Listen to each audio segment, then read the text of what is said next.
My name is Tracy Dixon. I'm 29 years old. And for 29 years, my parents treated me like I didn't belong in my own family. Last Thanksgiving, I found out why. My aunt, 4 glasses of wine deep, looked at me across the dinner table and said 5 words. You were never a Dixon. My dad went white. My mom dropped her glass. 13 relatives watched the whole thing shatter in real time. Worse food. Shared room while my sister had the master bedroom. No photos of me on the wall. I always thought I was the difficult child. I was wrong. My parents begged me not to take the DNA test. I took it anyway. What came back changed 6 lives. Before I go on, take a moment to like and subscribe. But only if this story speaks to you. Drop your location and local time in the comments. Now let me take you back to that November evening, the night everything cracked open. I drive 2 hours from my apartment in Marion to reach Kellerton, Ohio, population 8,000, the kind of town where everyone knows your maiden name and your business. My parents' house sits on Birch Lane, a tan ranch style with white shutters and an American flag Dad replaces every 4th of July. I park behind Megan's Audi Q5, brand new. Dad helped with the down payment. My car is a 12-year-old Civic with a cracked dashboard and a passenger window that sticks. I knock. Mom opens the door in her cranberry apron. Tracy, you made it. She hugs me quick, the way you hug someone out of habit. Inside, the living room smells like sage and roasted turkey. And there, on the wall above the fireplace, are the photos. 14 framed pictures. Megan at ballet recital. Megan's senior prom. Megan and Dad at a Reds game. Megan's college graduation. Dad beaming, arm around her shoulder. Not one of me. I stopped counting years ago, but today I count again. 14. 0. Megan sits beside Dad on the good couch, legs tucked under her, laughing at something on her phone. She looks up. Hey, Trace. Traffic bad? Not too bad. I saved you a spot at the table. I carry my sweet potato casserole into the kitchen, set it on the counter. Mom glances at it. Oh, Megan already brought one. We probably don't need two. Right, I say. Of course. I walk to the dining room and find my seat. End of the table, closest to the kitchen. Metal folding chair, while everyone else sits in Dad's oak dining set. I run my fingers along the cold frame. 29 Thanksgivings. Same chair. While everyone gathers in the living room, I slip down the hallway. Old habit. My feet still know which floorboard creaks. My old bedroom door is cracked open. I push it wide and stand in the doorway. It's a storage room now. Dad's hunting gear stacked in the corner. Christmas decoration bins along the wall. A bare mattress shoved against the window. No sheets, no curtains. Just glass and dust. When I was 10, Megan turned 13. Dad announced she was old enough for the master bedroom, the one with the attached bathroom and the window overlooking the backyard garden. Mom redecorated it. Lavender walls, new comforter, a vanity mirror with lights. I stayed here, 8 by 10, one window facing the neighbor's fence. I shared the room with off-season storage until I left at 18. Dinner was the same division. Megan ate what Mom and Dad ate, pot roast, grilled chicken, Dad's weekend steaks. I got whatever was left. Most nights that meant mac and cheese from the blue box or a microwave burrito. Megan has a bigger appetite, Mom would say. You're a picky eater, Tracy. I wasn't picky. I was hungry. But I stopped arguing before middle school. The birthday I remember most is my 12th. I came downstairs expecting cake. There was none. Mom forgot. She apologized the next day with a gas station cupcake and a candle that wouldn't light. 3 weeks later, Megan turned 15. Bouncy house. 20 friends. A 3-tier cake from the bakery on Main Street. I stood in the kitchen and watched through the window. At 12, I stopped asking why. I decided I was the difficult child. The one who made everything harder. The one who didn't photograph well. That story held for 17 more years. Megan is 32 now. event coordinator at the Kellerton Grand Hotel, engaged to Derek, who does something with logistics at a warehouse distribution center. They just bought a house 3 blocks from Mom and Dad. Dad gave them the down payment, $12,000. He mentioned it twice already tonight, both times with his chest puffed like he personally laid the foundation. At the table, before the turkey's even carved, Megan's showing photos of her kitchen remodel on her phone. Dad leans in. "That's real granite?" "Quartz," Megan says. "Better for resale." "Smart girl," Mom beams. Derek nods along. I wait for a gap. "I got promoted last month, assistant manager at the clinic." Dad cuts a roll in half. "Good." That's it. Good. One syllable. No follow-up, no questions about the raise or the new responsibilities or the fact that I'm managing a team now. Just good. Megan doesn't notice. She never does. She's lived inside the spotlight so long the glare looks like daylight to her. When I once asked why there were no photos of me on the wall, she said, "Probably because you always made that face in photos." She wasn't being cruel. She just couldn't see it. I excuse myself to get water. In the kitchen, I pass the TV stand and stop. There's a framed family portrait I haven't seen before. Professional, studio lighting, Mom, Dad, and Megan. Megan in a pale blue dress, maybe 16. Mom and Dad in matching navy. I'm not in it. I would have been about 13 when this was taken. They went to a studio, got dressed up, posed and smiled, and didn't bring me. I pour my water and go back to the folding chair. The doorbell rings at 6:15. Mom opens it, and her smile tightens. "Patricia, you made it." Aunt Patricia steps inside with a bottle of red wine tucked under her arm, not the one Mom set out, her own. She's Dad's older sister, 61, retired nurse, widowed 5 years ago when Uncle Frank died of a stroke in their driveway, still holding the garden hose. She's been drinking more since Frank. Everyone knows. Nobody says it at the table. Patricia scans the room, finds me, crosses the floor in 3 strides and wraps me in a hug so tight I feel her heartbeat through her sweater. "Look at you," she whispers. She holds me at arm's length, studying my face. Her eyes are red-rimmed. "You look so much like—" She stops. "Like who?" She shakes her head. "Never mind. You just look beautiful, sweetheart." Dad watches from the recliner. "Pat, glad you could join us." "Wouldn't miss it, Bobby."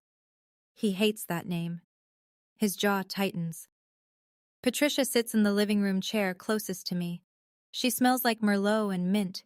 She asks about my job, my apartment, whether I'm seeing anyone. Real questions. Not filler. Dad interrupts twice. Once to ask if she brought the cranberry sauce. Once to remind everyone dessert is at 7:30 sharp. Both times, his eyes flick to Patricia like he's checking a perimeter. Mom refills Patricia's glass without being asked, which I read wrong at first. I think she's being hospitable. Later, I'll realize she was nervous. A nervous woman pouring wine for someone she needed to stay quiet. Patricia squeezes my hand under the table. "I'm glad you're here, Tracy." Something in her voice sits heavy, like she's not just saying it, like she means, still here. The table fills. 13 of us packed elbow to elbow. Dad at the head, Mom to his right, Megan and Derek beside her. I'm at the far end, next to the kitchen pass-through. Patricia across from me. The extended family fills the middle. Dad's cousins Gary and Donna, their grown son Mark with his wife. Mom's cousin Beth and her husband Jim. Great-aunt Ruth, 81, who drives herself everywhere and refuses to let anyone carry her pie. Dad stands, taps his glass. "I want to say how grateful I am for this family. Megan and Derek, congratulations on the new house. Derek, welcome to the Dixons." Derek raises his glass. Megan glows. Everyone claps. Dad sits. That's the toast. Full stop. Ruth, from the middle of the table, clears her throat. "And Tracy? Didn't I hear you got a promotion, dear?" "I did, last month. Good for you. I always thought you were the hardest worker in this family. Dad reaches for the mashed potatoes. Says nothing. I eat. I'm good at eating quietly. 29 years of practice. Patricia opens her own wine. Glass 3. Her eyes don't leave me, even when Donna asks about her garden. She answers without looking away. Mom notices. She leans across to Patricia. Maybe slow down a little tonight? Patricia lifts her glass. Maybe you should have slowed down 30 years ago, Linda. The table doesn't catch it. Too much cross-talk, too many plates being passed. But Mom catches it. Her face drains. She sets her fork down, picks it back up, keeps chewing. I look at Patricia. She looks at me. Something passes between us that I don't have words for yet. Dessert is 45 minutes away. Patricia is on glass 4, pumpkin pie, whipped cream, coffee. Patricia stands up. The chair scrapes the hardwood. 13 heads turn. Dad sees it first. Sit down, Pat. Patricia grips her glass. Her chin trembles. I've watched this long enough. Patricia. Dad's voice drops. A warning. Don't. She looks at me. Tears slide past her jaw. She doesn't wipe them. You were never a Dixon. Silence. The kind that presses against your ears. A spoon hits a plate. Derek freezes mid-reach for the sugar. Ruth puts her hand on her chest. Gary looks at Donna. Donna looks at Mom. Mom's glass slips. Red wine pools across the white tablecloth like a wound opening. Dad shoves his chair back. She's drunk. She doesn't know what she's saying. Patricia shakes her head. I know exactly what I'm saying, Robert. I've known for 26 years. Shut your mouth. She deserves to. I said shut your mouth. The room cracks. Mark pulls his wife's chair back. Beth grabs Jim's arm. Megan stares at me, then at Dad, then at Mom, trying to assemble a puzzle she didn't know existed. And Mom. Mom just sits there, hands flat on the table, eyes closed, like she's been waiting for this moment since before I was born. I look around the table. Dad, furious. Mom, collapsed. Patricia, crying. Megan, lost. 11 other people frozen in the wreckage of something they can't name. And I understand. This isn't the wine talking. This is the truth. The wine just unlocked the door. I stand, fold my napkin, set it beside my plate, walk out the front door, start my car, pull away from Birch Lane. 5 words, 29 years of silence, and the whole house caved in behind me. I park in the lot behind First Methodist, 3 blocks from the house. Engine running, hands shaking on the wheel. The street lamp throws orange light through the windshield. My breath fogs the glass. My phone starts buzzing. I let it. Linda Dixon, 7 calls. Robert Dixon, 2. Megan, 3. 1 text from Ruth. Are you safe, sweetheart? I type back to Ruth. I'm safe. On the 12th ring, I answer. It's Mom. Tracy, come back inside. She's drunk and confused. My voice comes out steadier than I expect. Then why is Dad screaming at her instead of confused? Silence. 5 seconds. 10. I hear Dad's voice in the background, muffled, sharp. Please don't make this bigger than it is. Bigger than what, Mom? Tell me what this is. Nothing. She breathes. I count the seconds. Come home. We'll talk. We've had 29 years to talk. You chose every single one of those years not to. She starts crying, the quiet kind, air catching in her throat. I know the sound. I've heard it through walls my whole life and never understood why. Tracy, please. Tell me the truth, Mom. Right now. On the phone. I can't. Not like this. Then I'll find it myself. I hang up. Set the phone face down on the passenger seat. The church parking lot is empty. Just me and the lamplight and the engine humming. I sit for 30 minutes, maybe 40. Time gets soft when the ground falls out from under you. Before I drive home, I pick up my phone, open the browser, Type 5 words into the search bar. Ancestry DNA test kit. Processing time, 6 to 8 weeks. I order it before I leave the parking lot. Morning, my apartment in Marion. 1 bedroom, clean, small. Everything in it I bought myself. At 8:15, someone pounds on my door. Not knocks. Pounds. I open it. Dad stands on the landing in his work jacket. He doesn't wait for an invitation. Walks past me, sits at my kitchen table like he owns it. Patricia's been unstable since Frank died, he says. She drinks. She makes up stories. I lean against the counter, arms crossed. Does she? She's always been dramatic. Ask anyone. I'm asking you. He looks at his hands, big hands, calloused from 28 years at the lumber mill. Hands that built Megan's treehouse. Hands that never built me anything. Do I look like you, Dad? His jaw clenches. You look like your mother. Mom has green eyes. You have brown. Megan has brown. I pause. I have blue. The kitchen is quiet. The fridge hums. If you dig into this, he says slowly, you'll destroy everything. Everything like what? The family photos I'm not in? The birthday parties you forgot? The bedroom you turned into storage before I even left? He stands. The chair scrapes my linoleum. I came here to protect this family. You came here to protect yourself. He walks to the door, stops, doesn't turn around. You want to know the truth, Tracy? Some truths don't fix anything. They just make everybody bleed. The door closes behind him. I sit at the table where he sat. Open my laptop. Ancestry DNA. $99, free shipping. Estimated delivery, 5 to 7 business days. Results, 6 to 8 weeks after the lab receives the sample. I enter my card number. For 29 years, I thought I was the problem. I deserve to know if that's true. The kit arrives on a Tuesday. Small box, clean white packaging, instructions on a single card. I set it on the kitchen counter and stare at it for an hour. My phone buzzes. Mom, can we have lunch? Then an hour later, I miss you. Then at 9 p.m., don't do anything rash. I don't reply. Wednesday morning, I open the kit. Cheek swab, tube, prepaid mailer, simple, clinical. The whole thing takes 90 seconds, but my hands shake the entire time. I seal the tube, slide it into the mailer, drive to the post office on 6th Street, hand it to the clerk behind the counter. She smiles.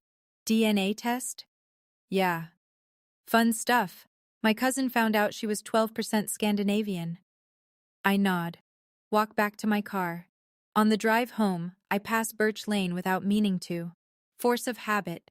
It's only 2 turns off the main road. I slow down but don't stop. Through the windshield, I see Mom's car in the driveway.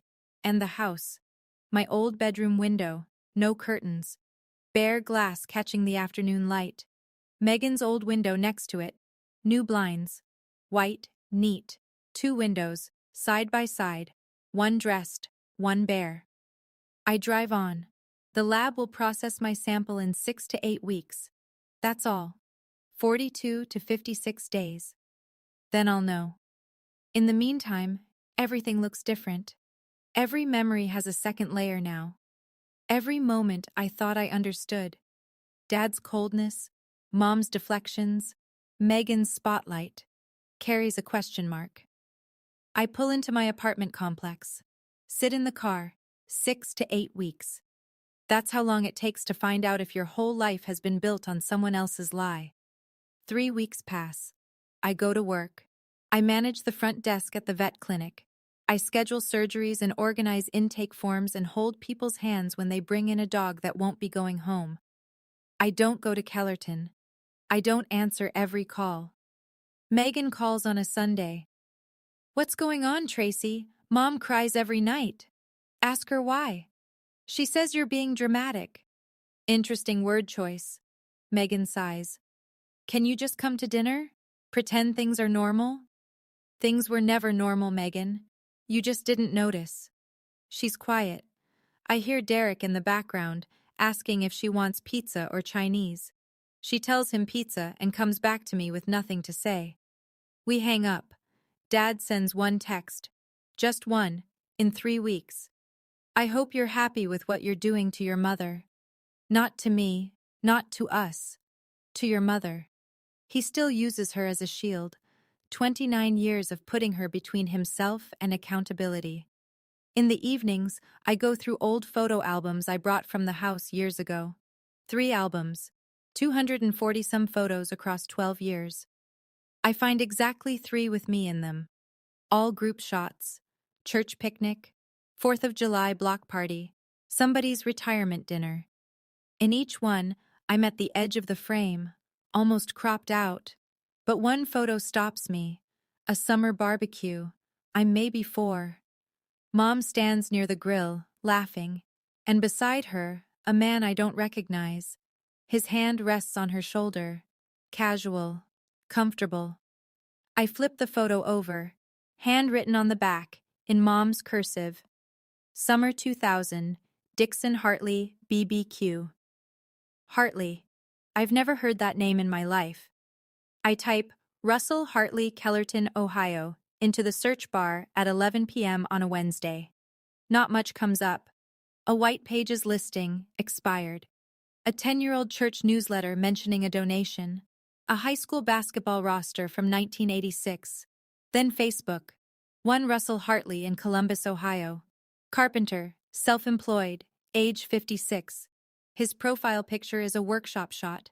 Sawdust on his apron, a half-finished bookcase behind him. But his face is clear. Brown hair, graying at the temples. Strong jaw, thin nose, blue eyes. I hold my phone up next to the bathroom mirror. Blue eyes looking at blue eyes. His jaw, my jaw. The same narrow bridge of the nose Megan doesn't have. The same slight forward lean of the ears that I used to hate in school photos. The air leaves my lungs. I call Great Aunt Ruth the next morning. She picks up on the second ring, the way she always does. Aunt Ruth, do you remember someone named Hartley? Russell Hartley? Quiet. Then, Russell. Yes. He was around a lot when you girls were little. Then he just moved away. Why did he leave? I never asked, honey. Your father seemed relieved when he did. I wait. Ruth is the kind of woman who says more in pauses than most people say in paragraphs. Your mother was different after Russell left, she says. Quieter, like she'd shut a door inside herself. Do you think? Some questions, honey, only your parents can answer, but I don't think they will. I thank her. Hang up. Russell Hartley. 90 minutes away in Columbus. Blue eyes, a carpenter, a man who left Kellerton in 1998 and never came back, and a daughter he might not know about. Patricia calls me on a Thursday evening. She's sober. I can tell because her voice sits lower, steadier, stripped of the loose warmth that wine gives her. I'm sorry, Tracy. I should have told you years ago. I sit on my apartment floor, back against the couch. Then why didn't you? She exhales. Robert told me when you were about 3. He came to my house on a Tuesday afternoon, sat in Frank's chair, and said he knew you weren't his. Said he'd suspected since the delivery room. Your eyes, your coloring. He confronted Linda. She admitted it. Admitted what exactly? That she'd had a relationship, while Robert was working the long job in Dayton. 4 months, maybe more. I close my eyes. With Russell Hartley. Silence. Then. I don't know for certain, but your mother and Russell were close. Very close. What did Dad say he was going to do?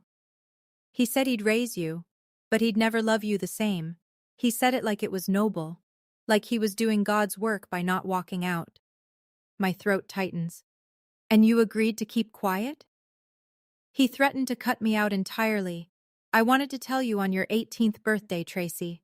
I planned it, but Robert found out and called me the night before. Said if I spoke, he'd tell the whole family I was an alcoholic and have me barred from holidays. So you waited. I waited, and I watched them treat you like a guest in your own house. And every Thanksgiving I sat at that table and swallowed it down with wine. Her voice cracks. 29 years, Tracy. I'll carry that forever. Thank you for telling me. I wish it hadn't taken wine. So do I. I'm going to pause here for a second. If you're watching this, and you've ever had someone in your family finally tell you the truth, even late, even badly, I want to hear your story. Drop it in the comments. And if you haven't subscribed yet, this is the part where I'd ask you to, because what I found out next is the part that changed everything. Also, if you had to choose between knowing a hard truth and keeping the peace, which would you pick? Tell me. I know what I picked. You're about to see what it cost.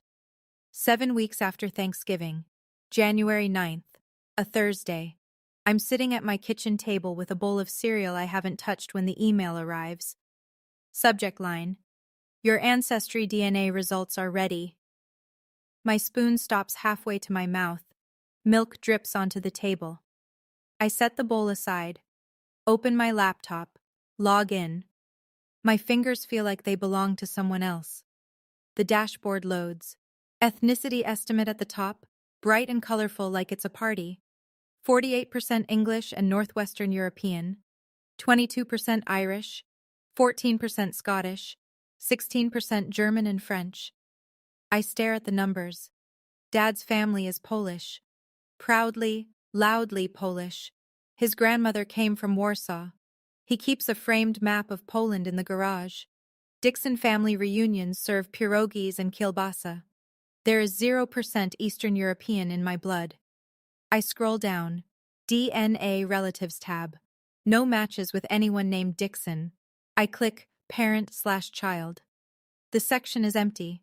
Robert Dixon isn't in the Ancestry DNA system, but even without his sample, the ethnic profile tells the story.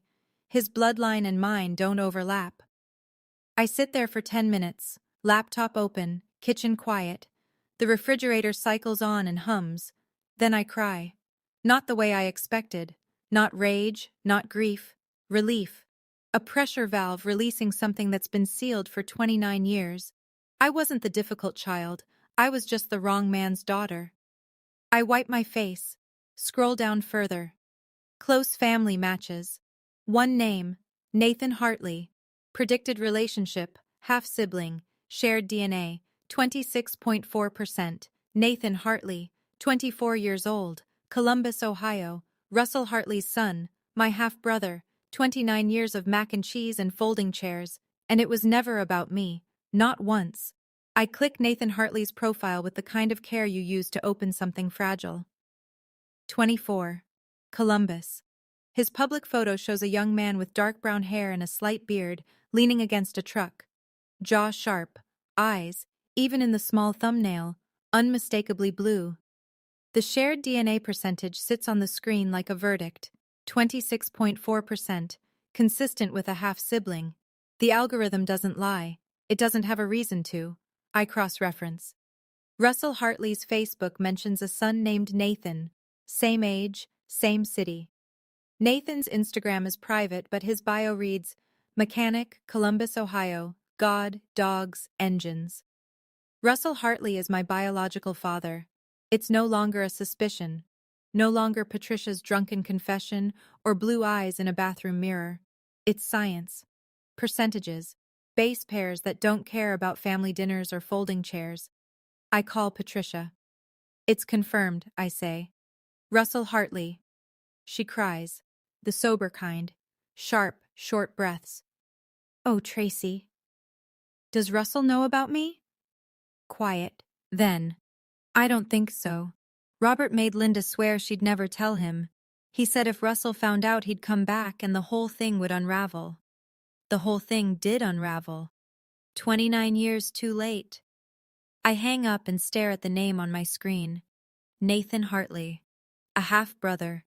24 years old, 90 minutes from where I grew up. He probably played Little League while I was eating leftovers in a room full of Christmas boxes. And Russell, a man who might have held me as a baby, might have looked into my eyes and seen his own blue staring back, except he was told to leave before he ever got the chance. My father has been 90 minutes away my entire life. I drive to Kellerton on a Friday afternoon. Mom's car is in the driveway. Dad's truck is gone, still at the mill. She opens the door before I knock, like she's been watching the road. Tracy, come in. I don't sit. I set my laptop on the kitchen table. Open it. Turn the screen toward her. She looks down. Her face goes white in stages. Forehead first, then cheeks, then lips. Where did you get this? I swabbed my own mouth, Mom. That's all it took. These tests aren't always accurate. I have a half-brother named Nathan. He's 24. He lives in Columbus. His father is Russell Hartley. She grips the edge of the counter. Her knuckles turn the color of bone. And then she folds. Not dramatic, not loud. She just lowers herself into a chair and puts her face in her hands. The sound she makes is the kind of crying that's been stored for decades.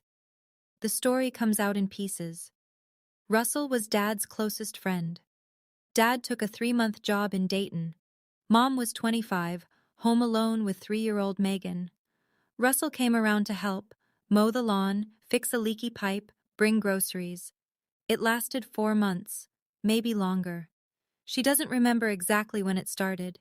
She remembers exactly when it ended. The day the pregnancy test came back positive. She cut Russell off overnight, told him to leave town, told Dad the baby was his. But he knew, I say. She nods. Your eyes, the first day. He looked at you and looked at me, and I saw it. He knew. And he stayed. He stayed. But he made me sign something. Handwritten. A promise. Never contact Russell. Never tell you. You chose yourself, Mom. And you let me pay for it. I was 25. I was terrified. I was 0. I didn't get a choice at all. Dad finds out that evening. I know because my phone rings at 7:42 and his voice sounds like gravel and gasoline. You had no right. I'm driving back to Marion, headlights cutting through January dark. No right to know who I am? I raised you. I fed you. I kept a roof over your head for 18 years. You gave me the folding chair, Dad. You gave me the room without curtains. You skipped my graduation. I went to Megan's. I know. I watched from the parking lot. Silence. I hear Mom in the background, pleading, faint. Dad regroups. I was there for you when I didn't have to be. Do you understand that? Most men would have left. And instead of leaving, you stayed and punished me. Every day. For something Mom did before I drew my first breath. That's not 14 photos on the wall, Dad. 0 of me. Tell me that's not punishment. His breathing goes ragged. When he speaks again, the rage is gone. What's left is something colder. If you contact that man, you're done. Don't come to Christmas. I wasn't coming anyway. Tracy, you spent 29 years making me feel like the problem. Now you know I know, and you can't make me unknow it. I hang up, set the phone on the passenger seat, keep my eyes on the road. The highway is empty, just me and the dotted lines and the dark fields stretching out on either side.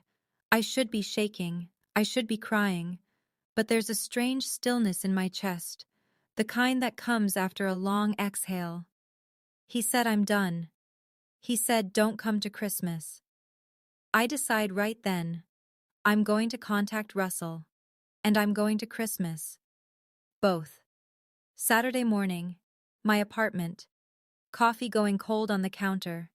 I open Ancestry DNA. Navigate to Russell Hartley's indirect profile. He's not in the system, but Nathan is, and through Nathan, I find Russell's linked email. I start writing a message. Delete it. Start again. Delete again. 5 attempts. Each one either too desperate or too clinical. 6th try. I type it straight through without stopping. My name is Tracy Dixon. I'm 29 years old. I grew up in Kellerton, Ohio. I recently took a DNA test, and your son Nathan appeared as my half-sibling. I believe you may be my biological father. I'm not looking for money or to disrupt your life. I just want to know the truth. If you're willing to talk, I'd be grateful. I read it 4 times. Change grateful to glad. Change it back. Leave it. Send. I set the phone face down on the counter.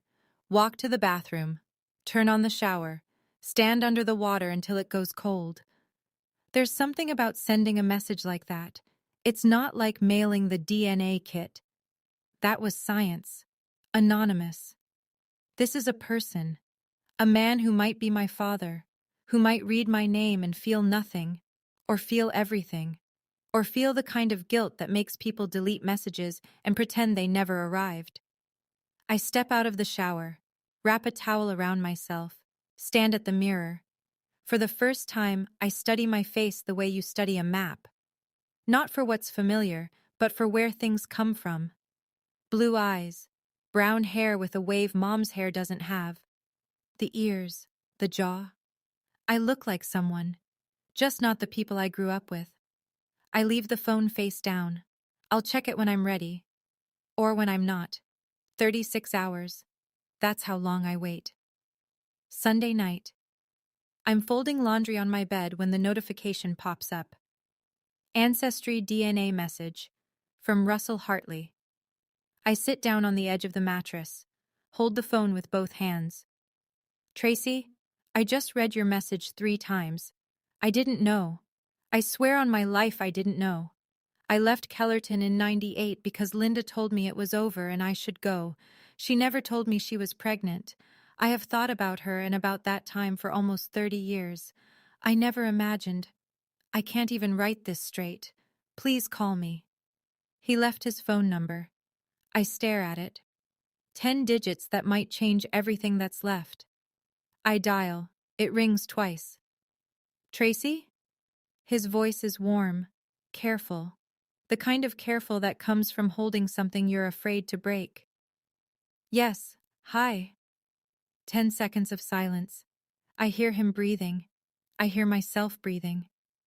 I'm so sorry, he says. His voice splinters. I didn't know. If I had known, I believe you. He tells me his side. He and Mom were together for 4 months, maybe 5. She ended it without warning. Told him Robert was coming home, told him to leave, told him not to call. He packed his truck and drove to Columbus, started over, married someone else eventually, had Nathan, divorced 8 years ago. I asked about her once, he says. Called a mutual friend in 2004. They said she was fine, had 2 daughters. He pauses. 2 daughters, Tracy. I didn't even do the math. His voice drops to a whisper. 29 years. I missed 29 years. You didn't miss them. They were kept from you. Can I meet you? Would that be okay? I'd like that. I need to stop here for a second. Russell didn't know I existed. For 29 years, he lived 90 minutes away and had no idea his daughter was sleeping in a room with no curtains and eating boxed mac and cheese because a man who wasn't her father couldn't forgive a woman who was her mother. If that makes you feel something, hit the like button. And if you've ever met a parent for the first time as an adult, I want to hear how it went. Tell me in the comments. What comes next is the part I've replayed in my head 1,000 times. We meet at a coffee shop in Delaware, Ohio. Halfway point, 45 minutes for each of us. Neutral ground. I arrive 20 minutes early, order a black coffee, sit in the corner booth facing the door because I want to see him before he sees me. At 9:10, the door opens. A man walks in, tall, lean, silver threading through brown hair, work boots, flannel under a canvas jacket. He scans the room. Blue eyes. He sees me.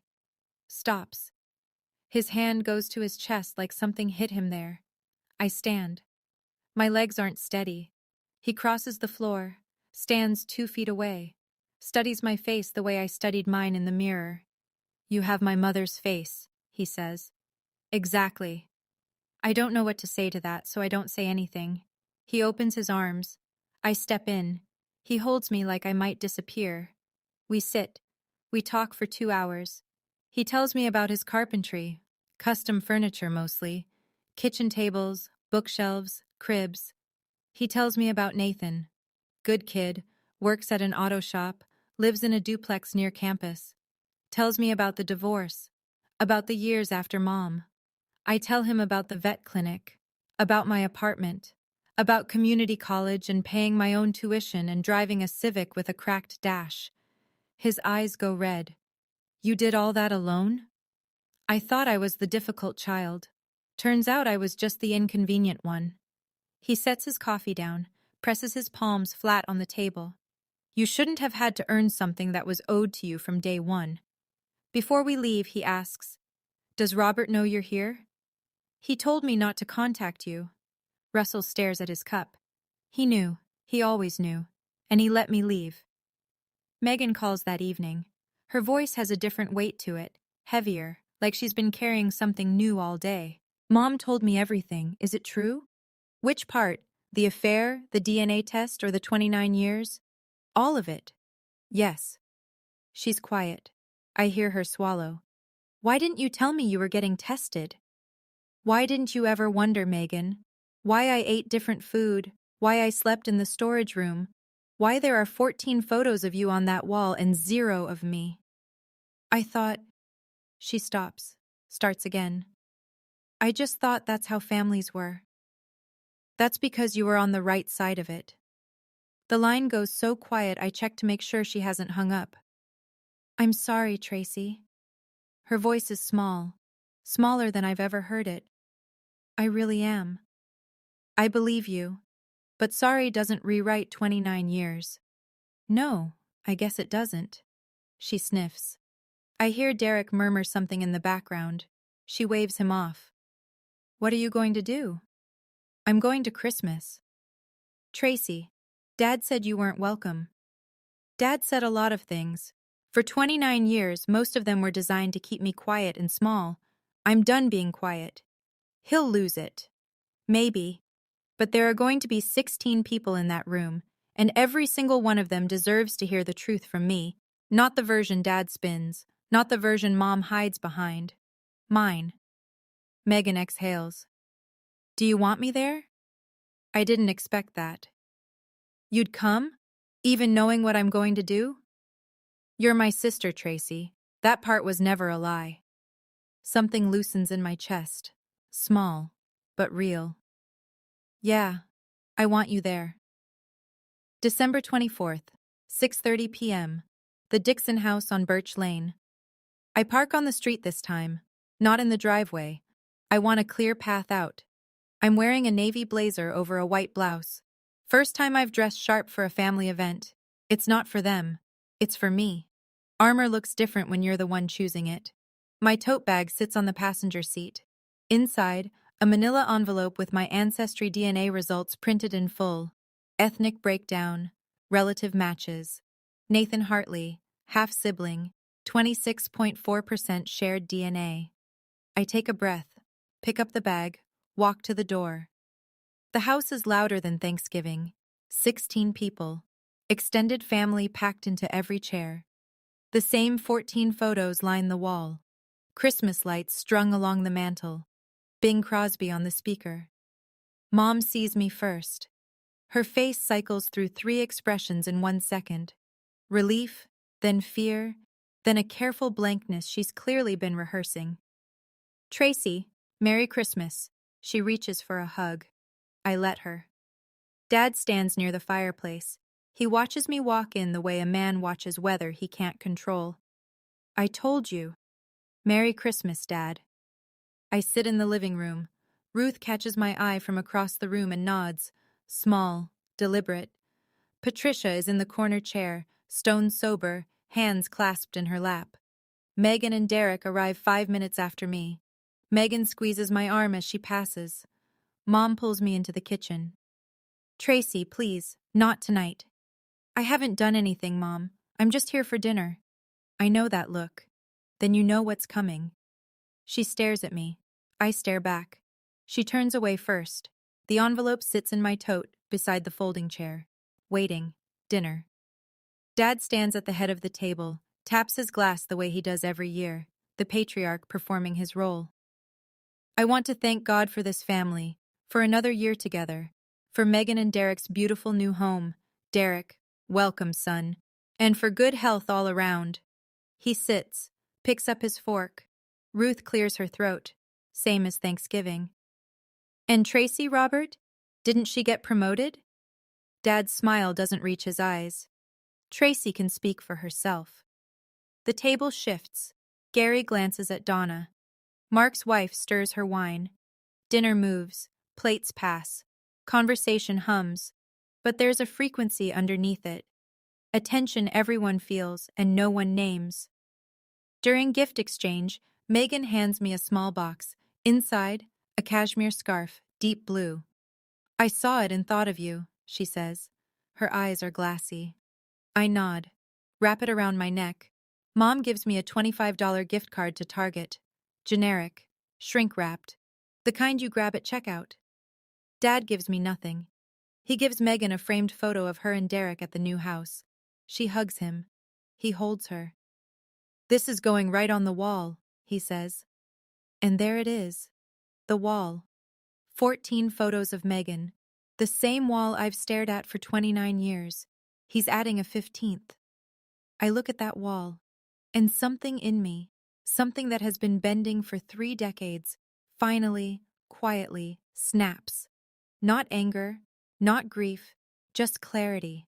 The kind that arrives when you've been staring at a locked door your whole life and someone finally hands you the key. I stand, reach into my tote bag, pull out the manila envelope. Ruth whispers, "Oh dear." I stand in the center of the living room, 16 people around me. The Christmas tree throws soft light across the carpet. I want to say something, and I need everyone in this room to hear it. Dad rises from the recliner. Tracy, don't. You've had 29 years of don't, Dad. I'm done. I open the envelope, pull out the printed results. My hands are steady. I took a DNA test 7 weeks ago. These are the results. My ethnic breakdown is 48% English, 22% Irish, 14% Scottish, 16% German and French. I look at Dad. 0% Eastern European, 0% Polish. The Dixon bloodline and mine don't overlap. Someone inhales sharply. Beth, maybe, or Gary's wife. Paternity conclusion. Robert Dixon is excluded as biological father. Dad's face drains. His hand grips the arm of the recliner. My biological father is Russell Hartley. He lived in this town until 1998. He left because my mother told him to. He didn't know I existed until 6 weeks ago. I turned to Dad. You knew. You've known since I was born. You saw my blue eyes in the delivery room and you knew. And instead of leaving, you stayed and punished me. Every meal, every birthday, every photo you didn't take. I turned to Mom. And you let him, because keeping your secret was more important than protecting your daughter. The room is silent. Derek stares at the carpet. Mark's wife puts her hand over her mouth. Ruth sits perfectly still, tears running down her cheeks. Megan stands near the kitchen doorway, arms wrapped around herself. Patricia rises from her chair. She's telling the truth. Robert told me when Tracy was 3. I've kept the secret ever since. The room exhales, and nothing is the same. Dad speaks first. This is family business, Tracy. You had no right to. Ruth cuts him off from across the room. You had no right to treat that child the way you did, Robert. Not for 1 day. Certainly not for 29 years. Dad turns to Ruth. She doesn't flinch. 81 years old and she doesn't flinch. Mom sobs. Quiet, shaking sobs with her hands pressed to her mouth. Donna reaches for her. Mom pulls away. Megan steps forward. Is that why you never loved her the same? Because of what Mom did? I raised her, Megan. You gave her a folding chair and a room full of Christmas decorations. Megan's voice cracks. While I got everything, the bedroom, the photos, the down payment, all of it. Derek touches Megan's shoulder. Maybe we should go. No. Megan doesn't move. I'm staying. Patricia faces Robert. I told you 20 years ago to tell her. You said it would ruin everything. Look around this room, Robert. This is what pretending did. Gary leans to Donna and whispers something. She shakes her head. They don't leave. Nobody leaves. Dad sinks into the recliner, puts his head in his hands. The room watches a man who has held himself up as the pillar of this family fold in half under the weight of his own silence. I tried, he says, his voice is muffled. I tried to love her the same. Patricia answers from across the room, soft but absolute. No, you didn't. Megan crosses to me. Her eyes are swollen. She ate mac and cheese while I ate steak, Dad. She was 10. Dad doesn't look up. The Christmas tree lights blink on and off, on and off. The only thing in the room still moving. I pick up my coat from the back of the folding chair, slide the envelope into my tote, wrap Megan's scarf around my neck. The room watches. 16 people, some crying, some frozen, some holding hands under the table. I turn to Dad. I don't hate you. You stayed when a lot of men wouldn't, but you made me believe I was the problem. Every skipped birthday, every empty wall, every time you looked at Megan like she was yours and looked at me like I was evidence. I pause. I was never the problem. He doesn't answer. His head stays in his hands. I turn to Mom. I needed one of you, just one, to tell me the truth. You chose silence every time, not to protect me, to protect yourself. Mom reaches for my arm. I let her touch it. Then I step back. I face the room. I'm not asking anyone to choose sides. I'm not looking for an apology tonight. I just needed the people who watched me grow up invisible to finally see me. I turn to Megan. You didn't know. I don't blame you. Megan reaches for my hand. I let her hold it. 3 seconds. Then I let go. I walk to the front door. Stop. Turn around one last time. The wall is right there. 14 photos of Megan. The 15th still in its wrapping paper on the table. Maybe someday there'll be room for one of mine. I open the door, step into the cold. December air hits my face and it feels like the first clean breath I've taken in years. I drive home. The road is dark. The car is quiet. And for the first time in 29 years, I'm not the difficult child. I'm just a woman who finally told the truth. 6 lives. That's what 1 DNA test and 5 drunken words rearranged. Me, Tracy. I don't go back to Kellerton. I start therapy in January. Tuesdays at 4. My therapist's name is Dr. Klein, and she has a plant on her windowsill that's somehow alive despite the fluorescent lighting. During our 3rd session, she says something I write down and tape to my bathroom mirror. You didn't break anything, Tracy. You just stopped holding the broken pieces together for them. Robert. Dad sits in the garage most evenings now. Doesn't tinker. Just sits. Mom says he barely talks. The extended family pulls back. Gary and Donna skip Sunday dinners. Ruth sends him a text. You owe that girl more than silence. He doesn't reply. Linda. Mom loses 11 pounds in 2 weeks. She calls me every 3 days. Sometimes I answer, sometimes I don't. She starts seeing a therapist of her own in February. I hear through Megan that she told the therapist everything. 29 years of complicity, compressed into 50-minute sessions. Megan. My sister calls me every Thursday evening. She asks real questions now, not filler. She tells me she's been looking back at every privilege she took for granted and seeing my absence in each one. I didn't know isn't enough anymore. She's trying to figure out what is. Patricia. She sleeps through the night for the first time in years. She tells me on the phone, I should have spoken up sober 20 years ago. Robert hasn't spoken to her since Christmas Eve. She says that's the price, and she'd pay it again. Russell. He tells Nathan. Nathan is shocked, but not hostile. Russell starts driving 45 minutes to Delaware every 2 weeks to meet me at the same coffee shop, same corner booth. He always arrives early. 6 lives, none of them the same.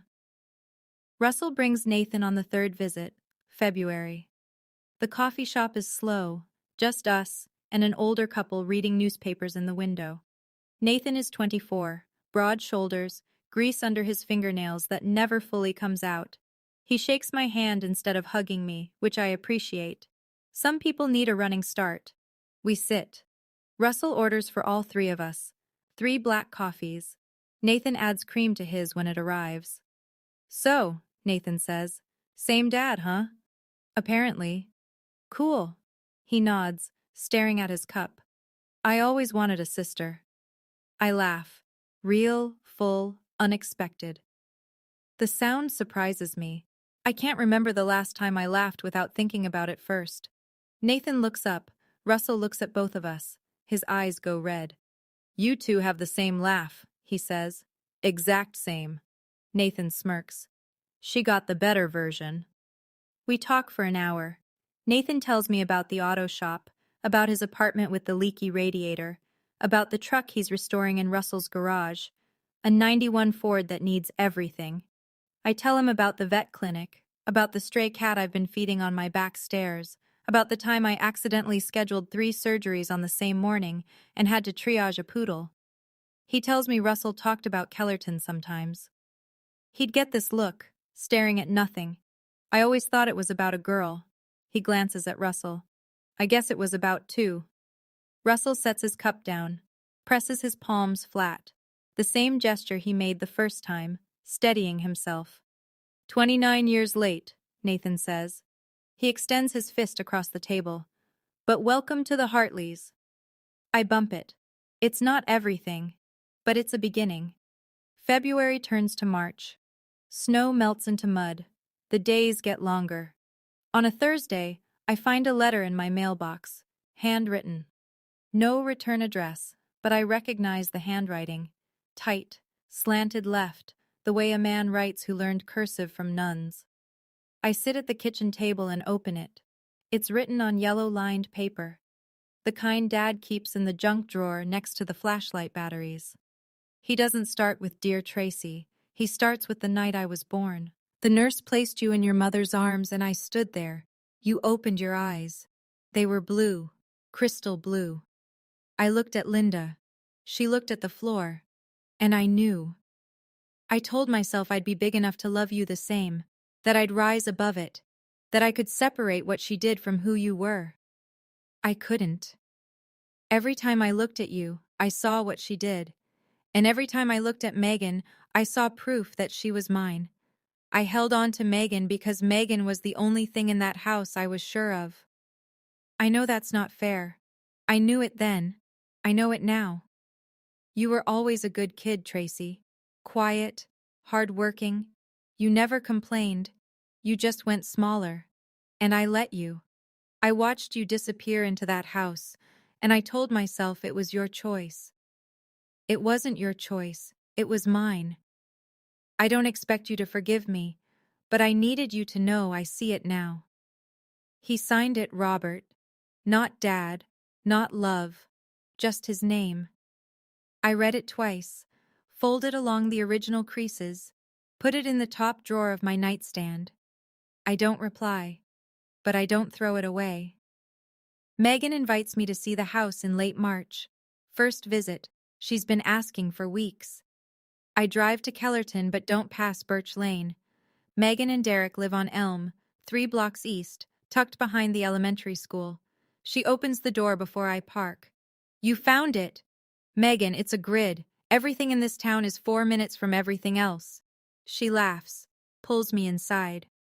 The house smells like fresh paint, and the candle she always burns. Vanilla and something woody. She gives me the tour. New kitchen. The quartz countertops she showed Dad at Thanksgiving. Living room with tall windows. A reading nook that Derek built into the staircase wall. Then she leads me down the hallway. Stops. I did something, she says. And if you hate it, I'll take it down. I look at the wall. 3 framed photographs, not of Megan, of me. The first, a church picnic, maybe 2002. I'm 7 or 8, sitting in the grass with a paper plate. Someone caught me mid-laugh. The second, 4th of July block party. I'm 12, holding a sparkler. My face is lit orange and gold. The third, my community college graduation. I took the selfie alone in the parking lot because no one came. Cap and gown, forced smile. But I made it. Megan found them in the old albums, dug through the same 3 photos I found, and had them matted and framed. I know it's not enough, she says, but I wanted you to be on a wall somewhere. I stand in front of them, touch the edge of the graduation frame. The glass is cool under my fingertip. You saw it when it mattered, I say. We sit in her new kitchen, drink tea, don't say much. It's a start. April. The trees along my street push out their first green. I open my windows for the first time since October. My life has a new shape. Tuesdays. Therapy with Dr. Klein. We're working through something she calls internalized narrative. The story I told myself for 29 years to explain why I was treated differently. That story is dissolving. Slowly. Like ink in water. Every other Saturday, Russell drives to Delaware. We sit in the same booth. He brings photos sometimes, his mother, his workshop, Nathan as a kid on a tricycle. He doesn't push. He doesn't promise more than he can give. He just shows up.